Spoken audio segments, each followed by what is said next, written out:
So we're going to start with the first recipe, which is mushrooms and garlic, or as they say in Spain, Setas al Ajillo. It's basically button mushrooms, garlic, spring onions, olive oil, and salt and pepper. Most of these recipes are actually very easy, they're very simple, and they're a true reflection of what Spanish cuisine is. Very simple, but they start off with really good ingredients. And if you start off with great ingredients, you really don't have to do much to it. You don't have to put much in your dishes. So that's a little tip. I bet you had a question for me. So what we're going to do in saute pan, we're going to heat it up, and we are going to add, adjust my flame, spring onions. Does everybody know what spring onions look like? They look like giant green onions. And once I use some of these, I'll pass them around so everybody can look at it. So we're going to add our spring onions.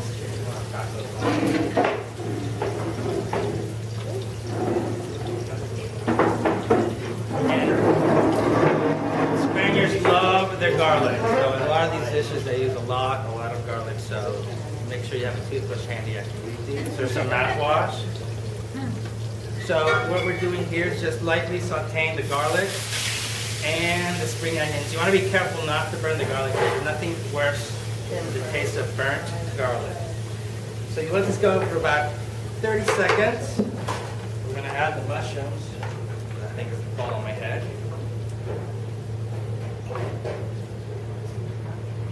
And your mushrooms, you want to stem them. Try not to wash them with water, but clean them with a damp rag. They act like little sponges, so if you submerge them in water, what's going to happen is they'll just end up soaking up all that water, and then you get a really soupy mess. So we just season it with a little bit of salt and pepper. Turn up the heat. We're just going to let it cook for a little while until the mushrooms are all soft.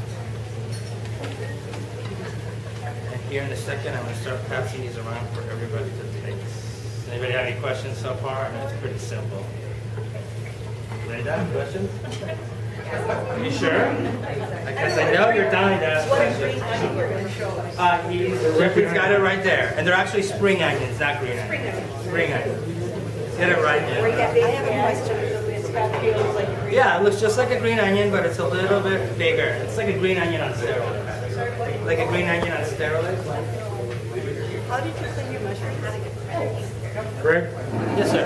Matt.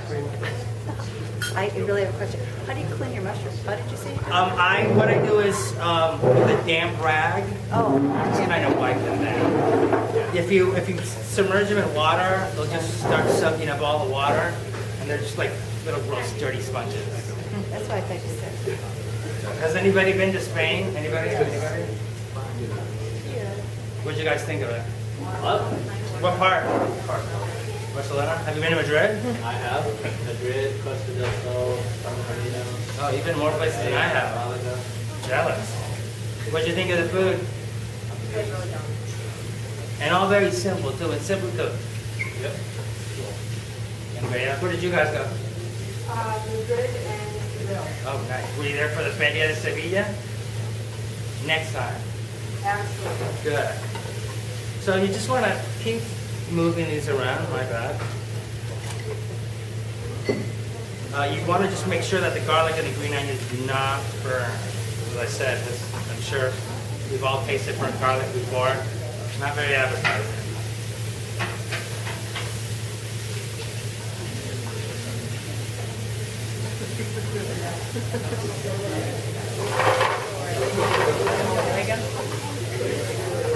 Any other questions? Anyone? Did you ever add any butter later for flavor? To the mushrooms? I mean, you could. I'm kind of a purist when it comes to Spanish food. You know, if it's not broken, don't fix it kind of thing.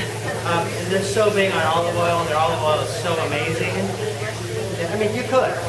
I'm thinking makes sense to be good. I'm sorry? Makes sense to be good. Jeff studied in France as well. Okay. And I wondered if he might have more butter. See, I learned these when I was working in Madrid, and it was all about the olive oil. So weird, yeah. What kind of olive oil do you like? 5 years of age, brand. You know, to be completely honest, whatever's cheapest at the time. I would love to say I only buy Spanish olive oil, but unfortunately that's not the case because it's so expensive. And so, you know, there's some good olive oils that are made here in the U.S. Interesting fact is that all those olive oils that you buy, that package that say are from Italy, the olive oil actually comes from Spain. Huh? Little fun fact, next time you're playing Trivial Pursuit.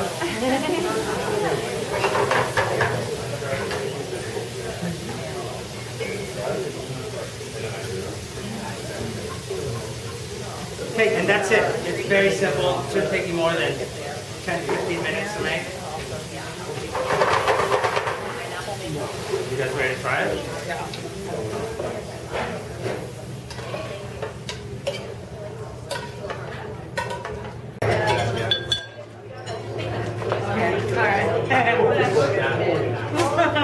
Okay, on to the next one. So now we're gonna do croquetas de jamon y pollo, which in English means ham and chicken croquettes. Has anybody had a croquette before? Yeah. They're basically these lovely little dumplings made out of white sauce or bechamel, and then these are flavored with jamon serrano, which is a Spanish cured dry ham. It's like prosciutto, a little bit saltier. Are they ready? Okay, cool. It's flavored with that and chicken. So, has anybody made a white sauce before? So we're going to, yeah, I know, right? We're going to start with a little bit of butter. And the measurements are on the recipe. So if I don't tell you how much I'm using, just refer to the recipe, please. So we're going to melt our butter with our olive oil. There's actually quite a bit of olive oil. And once those are melted, do it over a medium heat because you don't want to scorch the butter. Although that becomes a little bit more difficult when you have mixed it with olive oil.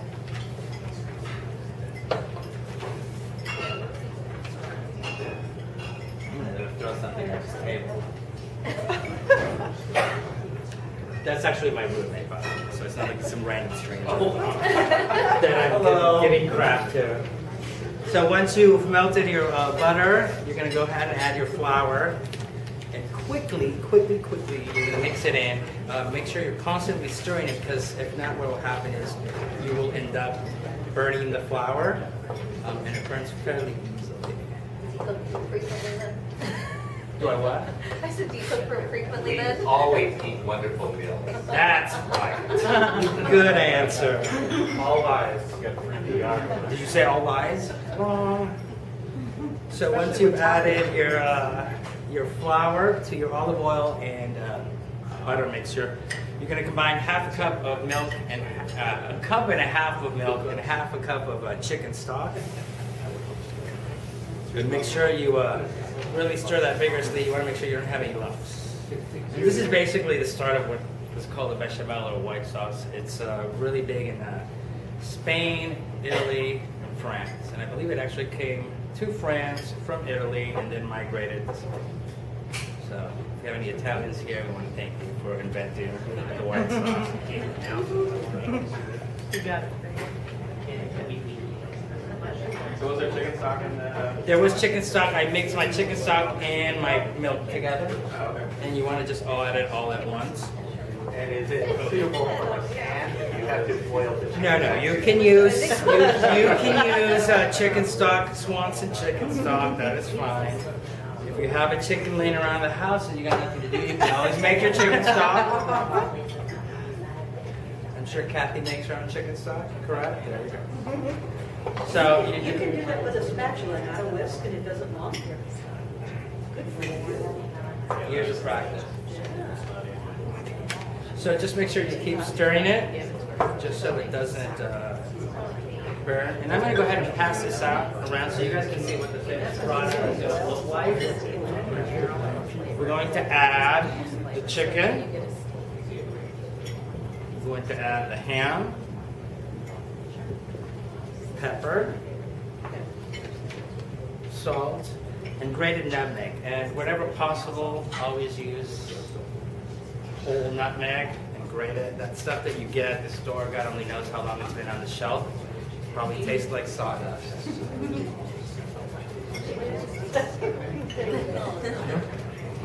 And just, I'm sorry?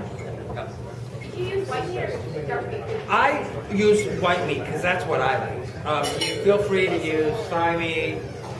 And what I did was I boiled it, let it cool in the liquid on the stove. That way the chicken doesn't dry out. And then just minced it. Really tiny pieces. You want to make sure they're really small. I'm about to bring out a huge plate of croquettes for everybody to try. So you'll see the size. So you said you boiled the chicken. I boiled the chicken breast. Yeah, no skin or bone. Or you can buy the one with skin and bone and just take it out after it's cooked. Vegetable stock and then something like season and some other type of meat that wasn't meat. You could if you have to. Or you could use vegetable stock and put it in sauteed leeks and onions, maybe asparagus. I mean, you can pretty much add whatever you want. The classic one is made with ham and chicken, but vegetarians, you could add whatever you want. Just make sure you saute the vegetables and then make sure they're drained. They're not sitting in oil when you incorporate them into the mixture. So what you do is you mix this all together, put it in a bowl. Stop passing around. Put them in a bowl, let it cool overnight. About 3 hours overnight. Overnight's better because it'll harden up. And then what I use to shake them is a little ice cream scoop. It's about 2 ounces. If not, you can use a tablespoon also, a tablespoon and a half. You're going to shave them into little footballs, which he's passing out right now. And then you dust them in flour, egg, and panko, which is Japanese breadcrumbs. And I'll pass these around for everybody to look at. And then you just deep fry it. It's very easy. It takes more time cooling the dough than it actually is making it and shaping them and frying. You deep fry them for about 6 minutes until they're golden brown and kind of float to the surface. Now be careful because they're very hot. They're like molten lava. I did it at Glorioso's. Glorioso's? Sendex has it. If you don't have Serrano ham, you can use it. Okay, so now we're moving on to what is my favorite dish that comes from Spain of all times. And it's called Tortilla de Patatas. And it is, again, a very simple dish. Potatoes, onions, eggs, olive oil, salt and pepper. It's like the Spanish hamburger. I mean, everybody makes it. You eat it at, anybody's house that you're going to go to, they're going to have one. They usually make it in the morning and you eat it at room temperature. The ones that we're serving today, we're actually going to eat at room temperature. And then most Americans are like, oh, weird, it's not like it's eggs, eat it at room temperature. But this is really the best way to eat it. When you go to bars in Spain and order a drink, you'll get a tapa. And usually, or not usually, but sometimes it'll be a little piece of tortilla. The first time I went, I just thought it was quite odd. I was going to a bar and ordering a glass of wine, and somebody was getting a piece of omelet. But it is amazing. So you're going to start with 2 russet potatoes, peeled. What you do is you cut them in half, and you cut each half in half again, and then you cut them in little pieces like this. And you're going to start with 1 medium-sized onion. This recipe is for an 8-inch skillet. Because of space, I'm doing smaller ones, so I just show you guys the technique. So what you do is you heat up, and you're gonna add a lot of olive oil, because you want the potatoes and onions to be swimming in it. After the potatoes are cooked, then you're gonna strain it, and I'll do that so you guys can see. But fill the pan like 1/3 with olive oil. I know that seems like a lot. You're like, oh my God, it's bad for you, but we're all gonna pass it. It's a nice way to So once you get your oil very hot, let that heat up like crack some eggs.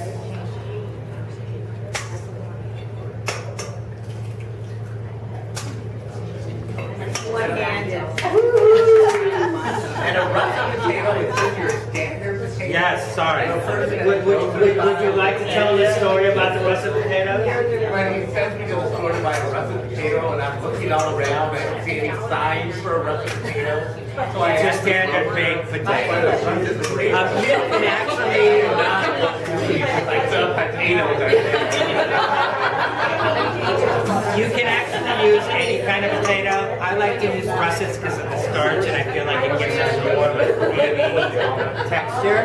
But you can use your other potatoes. I would stay away from purple ones just because it's going to look kind of weird.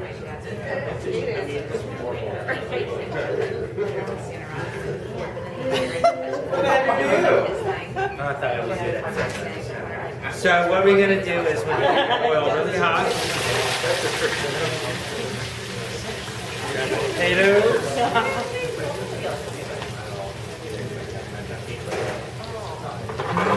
And let those cook for about 2-3 minutes. And then after that, we're going to add our onions. Make sure you use salt and pepper. A trick with pepper, a little tip, is always use ground your own pepper. Before you grind it, stick it in a saute pan and roast it in the oven. And that what that does, it really makes the flavor a little bit more complex. Can you say that again? Always use fresh peppercorns and grind it yourself. But before you do that, put them in a saute pan and stick them in the oven at 400 degrees. Really roast the peppercorns. And it gives it a totally different flavor. Hey, what did you Much say? better. What are we doing now? Here. In fact, roasting your peppercorns before you grind them. 400 degrees for how long? Until you start smelling them. So I'd say about 10, no, maybe about 20 minutes. Until you smell them, is what he said. Until you can start smelling. Which would be about, 10-15 minutes. Okay. 20 maybe. Depends on your oven really. Until you smell it. Never smelled like that. There you go. So you get your potatoes cooking. You add your onions.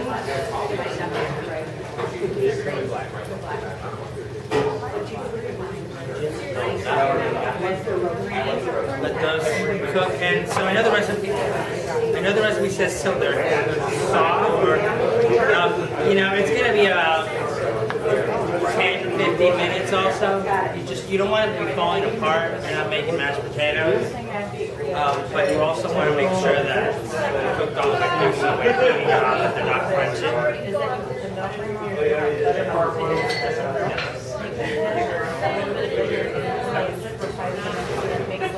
You don't need it because you're cutting them so thin. I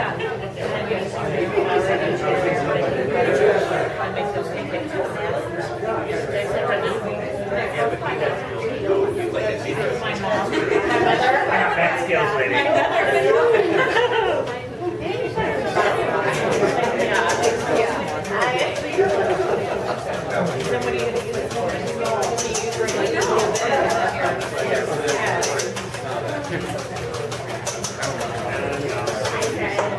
My pepper.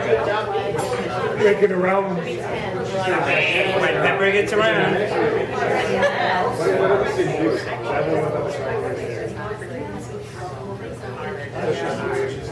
How about we come over to your house? Oh, okay. I'm down. Will you make this stuff?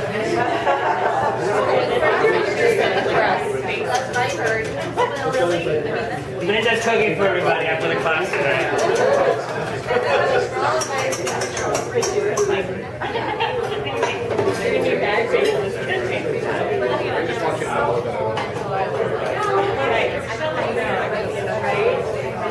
So make sure you kind of move your vegetables around. You want to make sure they're not sticking to the bottom of the pan or burning. The onions will become translucent and so will the potato. That's another one you're going to right. Cool. So those are ready.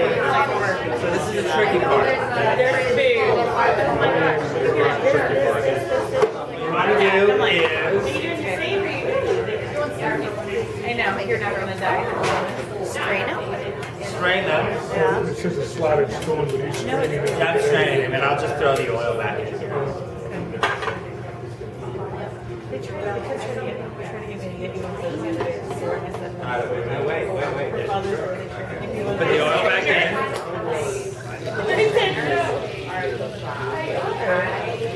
Because that oil also has onion flavor to it. So it's going to add another dimension to your tortilla. And then what you do, and this is the trick, is you add your cooked onions and potatoes to the eggs. And so what that does is starts to cook the eggs.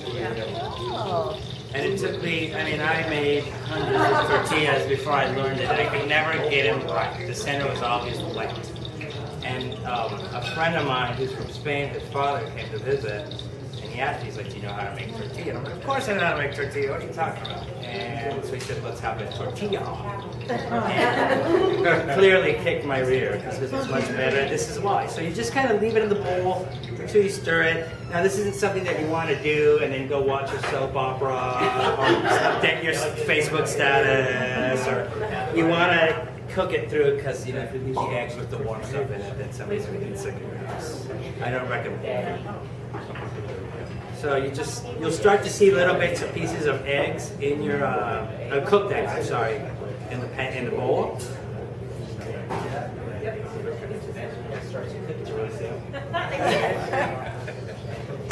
And then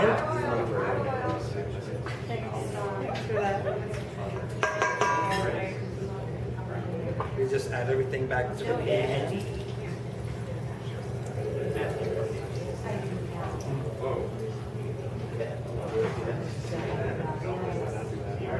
And then what we're going to do is, clearly the outsides are going to cook faster than the inside. So you're going to start pushing the inside towards the middle. And you just keep doing that until it starts to really dry up in the middle. And that just kind of speeds up the cooking process. Makes it a nice dry omelet. I mean, some people like it when it's still kind of wet in the middle. I'm not a big fan of it. I feel like it's like eating snot.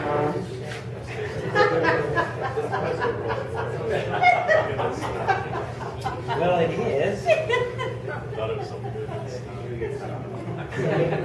Or something else, yeah. Oh, here's the finished product.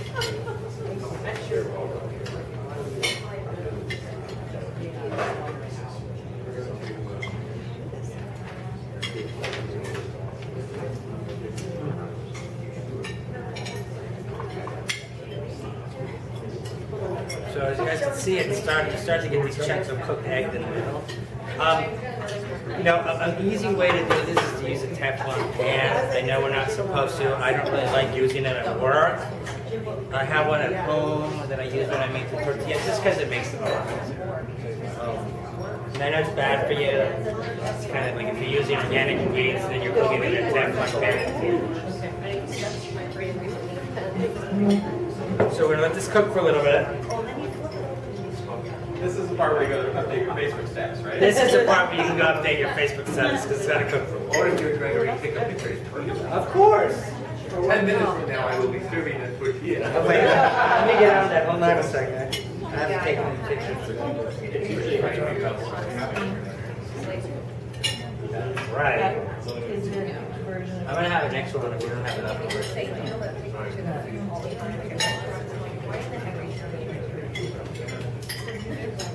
Does anybody have any questions so far about anything while we wait? This is delicious. Thank you. And it's not bad at room temperature. No, it's very good. You can, sometimes people will put a garlic aioli on it. This would be really good, or an aioli made with smoked paprika. If you make some aioli, just grab an egg yolk, stick it in your food processor. Do I want one? No. Oh no, I didn't know if you had enough.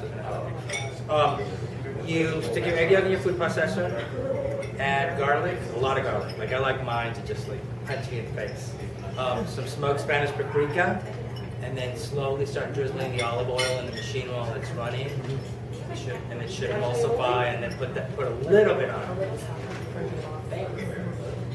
Jeffrey, does it give your standard? Very good. Shut up. No cheddar cheese or bacon in it. Because it wouldn't be a tortilla.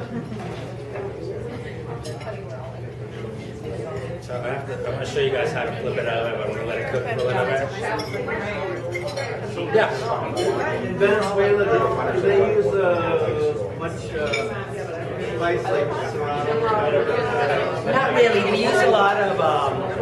Not so much in Spain, right? No, no, Spain not at all. A big misconception, people think that Spanish food, like, oh, Spanish food, Mexican food, it's the same thing. It's two totally different animals. And the flavors of Spain that are predominant are the smoked Spanish paprika, the convex olive oil, the parsley. In Venezuela, they cook a lot of fish with coconut milk. They do a lot of Scotch bonnet chili. The little ones that are kind of wrinkly but kick you and bake like the habaneros, yes, they use a lot of those. A lot of bay, a lot of cumin. A lot of Venezuelan cuisine is similar to what you would find in the Caribbean islands. Because most of it, actually all of Venezuelan coast is the Caribbean Ocean. A lot of corn they use. Really big on beef, pork.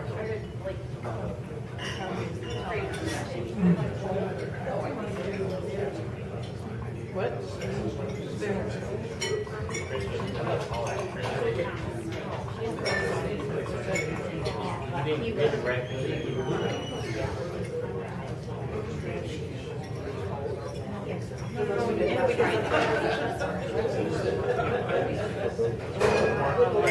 Hey Greg, are you gonna flip it over here? I'm not gonna flip it over like that. I'm gonna do it with the plate because I don't want to have to scrape egg off the lovely artwork behind me.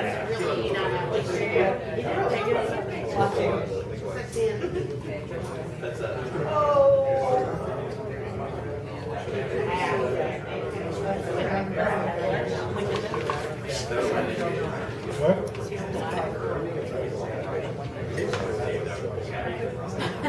You normally do it.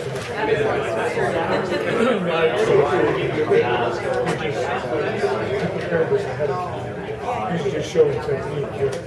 But otherwise, if your pan is big, Yeah, about an 8-inch.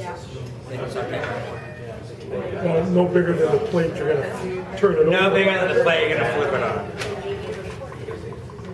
I have a feeling this one is not gonna be very pretty because it's sticking to the pan, unfortunately. So forgive me for the way it looks when I flip it out. Doesn't matter. Wait, what? So, see, it's now starting to get kind of, it's still a little wobbly in the middle. Let's try this. Oh!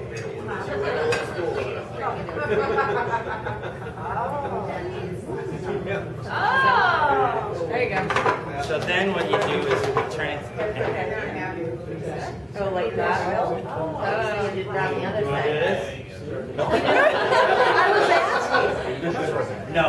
Yeah, right. They all add a little bit, just to make it feel better.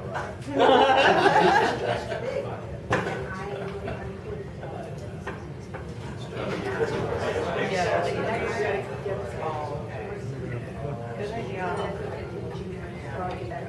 It's good. Just kind of fold the ends over. And that's it. I mean, just cook it for another 10 minutes. Then you've got it. So our last recipe for the evening is Pincho de Puerco, pork skewers. I think it sounds a little more exotic in Spanish. So we're going to call it Pincho de Puerco tonight. And I want to start with the spice blend that you use to flavor the pork. It's called Ras el Hanout. It comes from Morocco. And there's a lot of Middle Eastern influence in Spanish cuisine due to the fact that Spain was inhabited by the Moors for many years. So a lot of the food in the southern part of Spain kind of has that sort of taste. So this is Ras el Hanout, and I'm going to pass it around so you guys can smell it. You made it. The recipe's right there. So basically, we use Spanish paprika, ground cumin, dried oregano, ground cinnamon, ground nutmeg, black pepper. Oh, I put nutmeg twice on here, sorry. Ground coriander, cayenne pepper, and ground cloves. Again, whenever possible, buy yourself a coffee grinder. the small one. Keep it for spices. It's the best thing you get for your kitchen. Because what happens is, again, those spices have been sitting like on the shelf as Segway for God knows how long. So you can blend it up. This makes more than what you need for the recipe. Make it, put it in an airtight container. It should last about a month. It's really, really good with pork. I've had it on chicken before. And there's a lot of variations on it. Some of them have turmeric in it. I omitted the turmeric in this mix because I didn't really like the yellow color of it with the pork. So I wanted more of a reddish color, so that's where the smoked paprika comes in and gives it that color. So what I'm going to do is I'm just kind of run through the marinade, and then we'll talk about how to cook it. But again, I'm not going to be able to cook it here. So your olive oil, crush up a couple of bay leaves. You got the one already? No. Oh, you're still passing it on. A couple bay leaves. Add some fresh thyme. Again, try to use fresh thyme if always possible. It's just much, much better.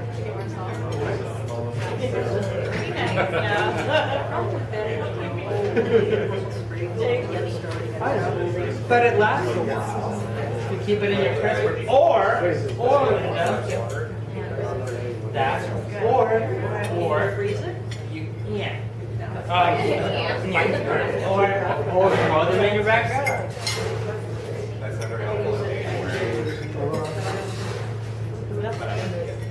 I'm not used to this winter stuff, I know, right? So, bay, fresh thyme, a little bit of pepper, some salt, a lot of garlic. Very good. And where's the little thing of spices go?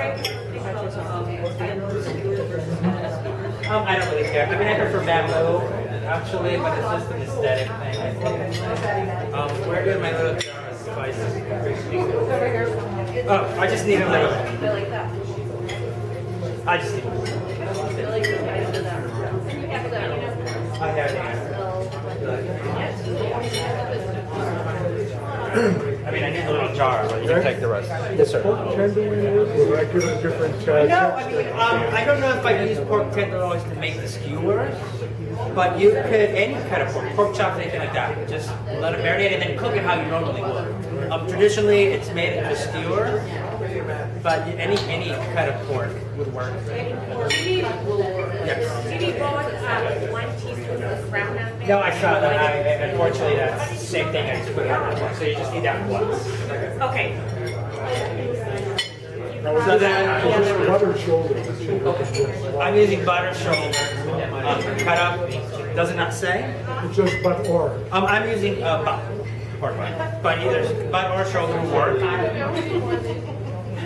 So just after you've made the mix, you add the pork.